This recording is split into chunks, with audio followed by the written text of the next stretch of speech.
안녕하세요. 스탁앤스탁입니다. 이렇게 저희를 모르는 분들께 인사를 드리는 건 처음인데요. 오늘부터 종목 선정에 어려움 느끼는 분들, 생업이 바빠 따로 주식 정보를 확인하지 못하는 분들께 도움드리고자 주기적으로 방송을 할 예정입니다. 영상 시청 전에 채널 구독, 좋아요, 알림 설정 눌러주시고요. 첫 시간에는 지난주 국내 증시 상황과 앞으로 다가올 FOMC, 추석 연휴에 투자자들이 어떻게 대응해야 할지 전문가님 의견 간략하게 들어보겠습니다. 전문가님 안녕하세요. 네, 안녕하세요. 네, 주말에 미국 전기차 보조금 확대에 따른 이슈가 있었는데 어떤 내용인가요? 네, 미 바이든 대통령이 전기차 보조금을 대폭 확대했는데요. 기본 보조금은 대당 최대 7,500달러로 동일하고 5년간 적용하기로 했습니다. 브랜드별 20만 대 판매 대수도 적용 폐지하고 무제한으로 적용하였고요. 보조금 지급도 후행적인 세금 감면이 아니라 구매 시에 적용하는 것으로 확인되었습니다. 따라서 파격적인 보조금 확대로 확정 시에는 내년부터 미국 전기차 판매 대수 레벨업 예상할 수 있고요. 특히 미국 자동차 노조에 가입된 GM이라든지 스텔란티스, 포드에서 생산된 전기차의 보조금이 큰 폭으로 증가할 것에 대해 주목할 필요가 있겠습니다. 여기에 우리 배터리 관련 업체들 또한 수혜폭이 클 것으로 전망되고 있습니다. 네, 관련 종목은 대략 어떤 것들이 있을까요? 네, 전기차 배터리에 대해서 제조업체별 배터리 타입을 준비를 했는데요. 보시면 파우치형이 있고 각형 그리고 원통용 배터리가 있습니다. 미국 자동차 노조에 가입된 GM 포드의 배터리는 LG화학과 SK이노베이션 등이 있고요. LG화학의 그 밸류체인을 보면은 양극재 소재 회사로는 LNF가 있는데 오늘 52주 신고가를 경신하면서 큰 폭으로 상승을 했습니다. 네, 지난주 카카오, 네이버 등 코스피 대형주들의 하락에 대해서는 앞으로 어떻게 봐야 하나요? 네, 일단 9월 투자 전략에도 말씀을 계속 드리고 있는 부분이라고 보시면 되겠습니다. 2분기 실적 발표 이후에 추가적인 이익 개선 모멘텀 부재도 있고요. 하반기 실적 전망 상향 조정되는 기업들의 수는 점차 낮아지고 있다고 말씀을 계속 드리고 있습니다. SK 하이닉스, 그리고 LG화학, 카카오, 하이브 등 종목들을 보시면 먼저 외국인의 지분율이 상당히 높습니다. 계속해서 보수적으로 외국인이 코스피 시장에 매도를 하고 있는데 이 부분이 하반기 실적 피크아웃으로 이익 전망치가 하향 조정되는 건지 체크할 필요가 있고요. 이번 주 환율과 외국인의 동향을 살피면서 시가총액 상위, 낙폭 과대 대형주 종목들을 반등 시도 체크하며 지켜볼 필요성이 있습니다. 이익 전망치가 하향인지 아니면 낙폭 과대인지 지켜볼 필요성이 있을 것 같습니다. 네, 코스닥 시장 8월달 좋지 못했는데 지금 어떤 흐름인가요? 네, 8, 9월달 코스닥 시장 상승과 하락 종목 수와 평균 등락률을 작성을 했습니다. 자, 표를 한번 보시겠습니다. 보시다시피 8월에는 상승 종목수보다 하락 종목수가 상당히 많이 있습니다. 네, 8월 지수 밸류에이션 조정도 있었고 무엇보다 테이퍼링 시점에 대한 불확실성이 많았습니다. 상승 종목수는 396개, 하락 종목수는 1012개 종목들이 있고요. 등락률을 보니까 마이너스 2.76%로 체감률이 그렇게 좋지는 못했습니다.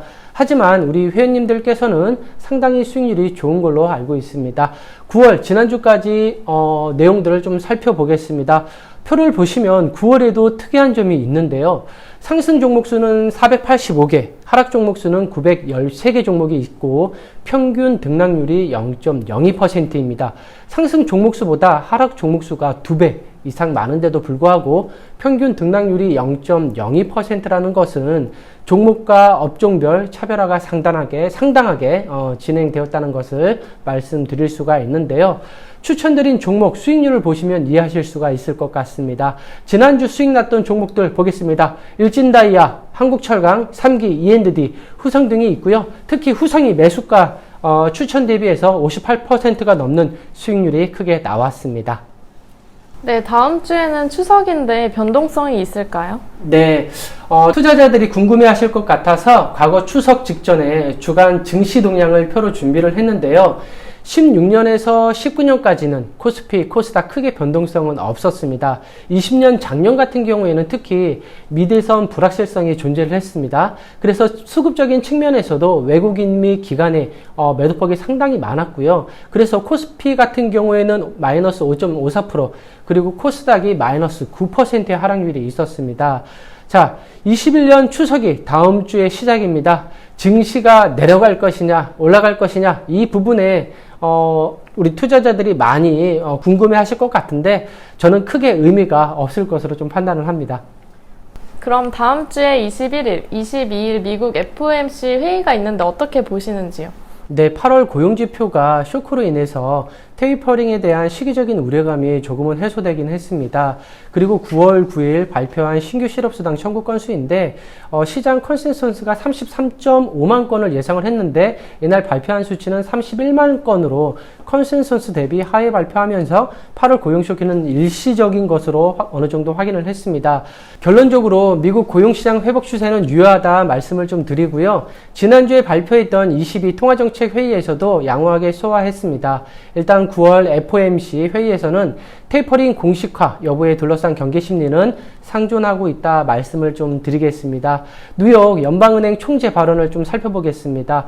완전 고용까지는 갈 길이 멀지만 경제가 예상대로 개선 시에는 연내 테이퍼링을 시작하겠다는 적절한 발언을 했고요. 동시에 테이퍼링이 종료되더라도 연준의 정책 기조는 완화적일 것이라고 언급한 바가 있습니다. 네, 지난주 시장 동향부터 앞으로 다가올 추석 연휴 전 시장 상황, FOMC에 대해 전문가님 의견 들어봤습니다. 아직 시장에 금리 인상 등에 대한 불확실성이 존재하기에 어느 정도 비중을 유지해가며 무리하지 않는 선에서 투자에 나서야 할 것으로 보이네요. 영상 하단의 설명란을 확인하시면 저희가 운영하는 다른 서비스도 확인할 수 있습니다. 구독, 좋아요, 알림 설정 다시 한번 확인해 주시고요. 다음 시간에는 실적 대비 저평가, 새 종목에 대해 소개해 드리겠습니다. 이상 스탁앤스탁이었습니다. 네, 감사합니다. 마지막 속도가 딱 좋아요. 아, 더워. 이번에 마지막 매트 속도. 딱 그 속도가 제일 좋은 거예요.